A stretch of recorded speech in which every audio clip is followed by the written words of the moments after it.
નમસ્કાર દોસ્તો, હાલ ગ્રામ પંચાયતમાં ચૂંટણીનો માહોલ છે અને તેની અંદર સરપંચ અને સભ્યોના ફોર્મ ભરવા માટે કેટલીક જે છે સરકારશ્રી દ્વારા અડચણો જેને કહી શકાય, જે નિયમો બનાવેલા છે એમાં ખાસ કરીને જે 2 બાળકના નિયમ હોય છે એમાં ઘણાને છે એ માહિતી હોતી નથી અને ફોર્મ ભરીએ અને પછી ફોર્મ રિજેક્ટ થાય.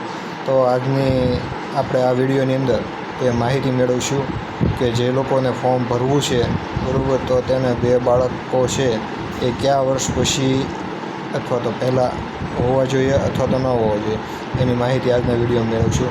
તો આ જે સરકારશ્રી દ્વારા જાહેર કરવામાં આવ્યું છે બરાબર, કે જે તે સમયે જે ચૂંટણી અધિકારી છે એને જે ફોર્મ ચકાસવાનું હોય છે ત્યારની જ જે માહિતી છે એમાં દેખાડવામાં આવી છે.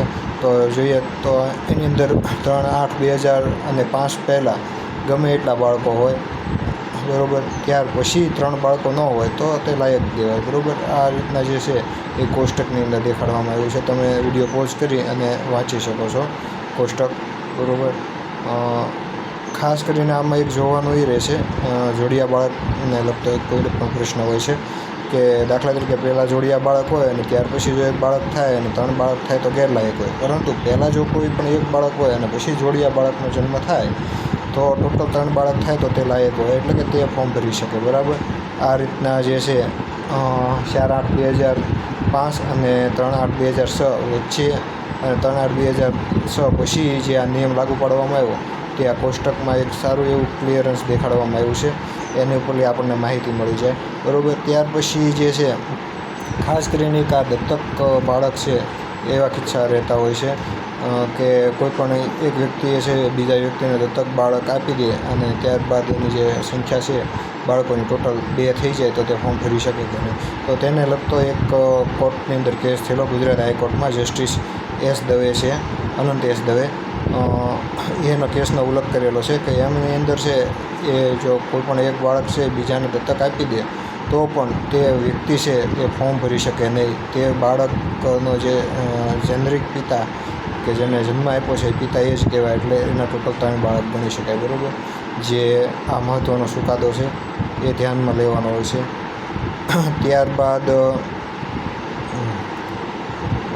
દાખલા તરીકે કોઈ મુસ્લિમ વ્યક્તિ હોય તો એને 4 મેરેજ કરવાની જે છે એ છૂટી હોય છે બરાબર. હવે દરેક પત્નીને 2 બાળક હોય તો તે લાયક ગણાય તો કે ના, એ પણ ગેરલાયક ગણાય. 4 પત્ની વચ્ચે જ ટોટલ 2 બાળક હોવા જોઈએ તો જ તે લાયક ગણાય.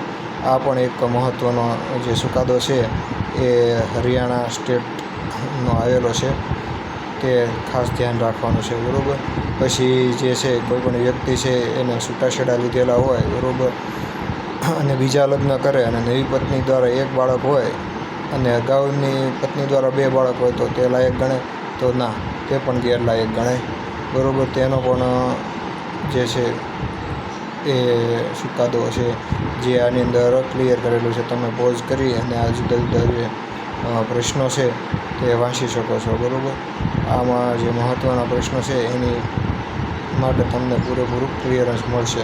તો તમને કેવો વિડીયો લાગ્યો તે કોમેન્ટ કરીને જરૂર જણાવશો અને આપનો કોઈ પણ પ્રશ્ન હોય તો કોમેન્ટમાં જણાવો તો હું તેનો જવાબ આપવા જરૂરથી પ્રયત્ન કરીશ. અસ્તુ.